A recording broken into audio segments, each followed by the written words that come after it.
I think that on some level, we all know what's meant by coping is not the same as healing. Because once we actually say that out loud, there's a lot of internal experience that comes to the fore. Like there's all the associations that we have with notions of coping. I mean, try it right now. Go into coping mode. I'm coping. What do I need to do to cope? What happens in your chest? What happens in your gut? What's happening in your shoulders? What's happening at the back of your head? I need to cope. In some ways, to say I need to cope with this or I'm coping is actually a very pessimistic statement. It's a kind of damage control state. And believe me, damage control can be a very good thing. The alternatives to coping are, well, one of them is not coping.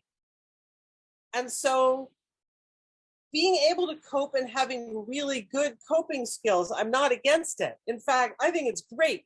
I think that the more coping skills we have, the better for the times when we are not resourced and we just need to patch it up and keep it running. There have been many times, I think, in all of our lives when that has been the best choice. Do it. But know that that's what you're doing when that's what you're doing, so that it does not become normal. Coping is coping. Coping is not normal. When coping becomes normal, that is very depressing. And it's it's an existential dead end. It can keep us really stuck. Because when we are in coping mode, this is a physiological, I'd call it a suppressed alarm state. It's not the alarm state where you're running, fire, fire. It's a subdued, controlled alarm state. We go into fight, flight. There's absolutely nothing we can really do. And so we cope. There are all kinds of things that are like, and then shoom, we get into that, all right, I'm just going to override all of the things inside me that make me want to just put my hands in the air and start running in circles and screaming. And instead, I'm going to file my taxes or whatever it might be. Behave competently. Again, I am not knocking it, but this is not normal. And it is not a state in which we are able to heal. Healing is a parasympathetic response. That's the thing that's the opposite of fight flight. Now, both healing and coping can look very, very calm, right? We can be like, I'm fine. And that's not a healing state. The parasympathetic response, an actual healing state, requires a sense of what's called feeling safe enough. We do a lot of talking about this in Whole Heart Connection. And we talk about, what does that mean, safe enough? Not absolutely completely safe. Who gets that? I don't know. But in touch enough with our inner resources, particularly our inner resources for healing, enough to be able to say, okay, I will let my shoulders drop. I will let my gut unclench. I will start to allow my diaphragm to release and my breathing go back towards that autonomic state in which my body actually knows how to begin to heal. It's not actually graduate level stuff. it's primate level.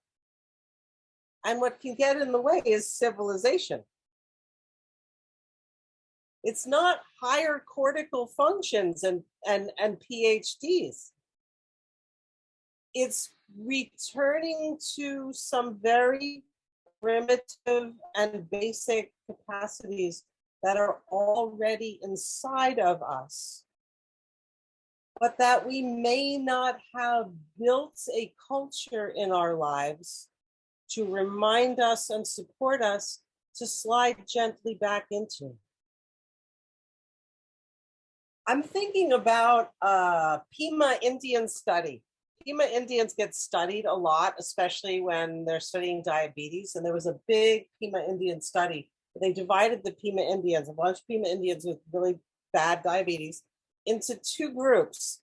And one of them, they gave all sorts of lifestyle counseling and support around diet and exercise. And they all did it together. They're like cooking good food and they're exercising and they're doing all this and really getting educated about diabetes. And then they had the control group, which what they did was sit around all day with their tribal elders telling stories and singing songs.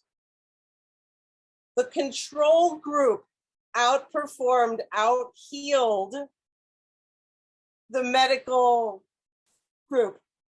I can't remember by what percent, but by a very impressive percent.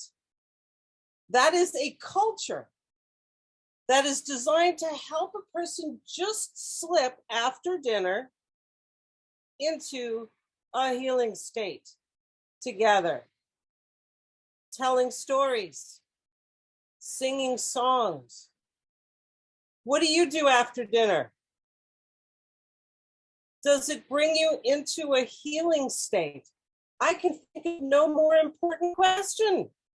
What do you do at the end of the day? What kind of culture? What kind of routines? And we're not actually even talking about something complicated or that it would take you a long time to learn. Though having a community that is encouraging really simple practices that allow us to come back to what actually is human normal can be very, very, very helpful. So we're going to get together and talk about that, and we're going to get together and do more than talk about it. We're going to get together and initiate the remembrance of how we drop out of coping and return back into healing ourselves together.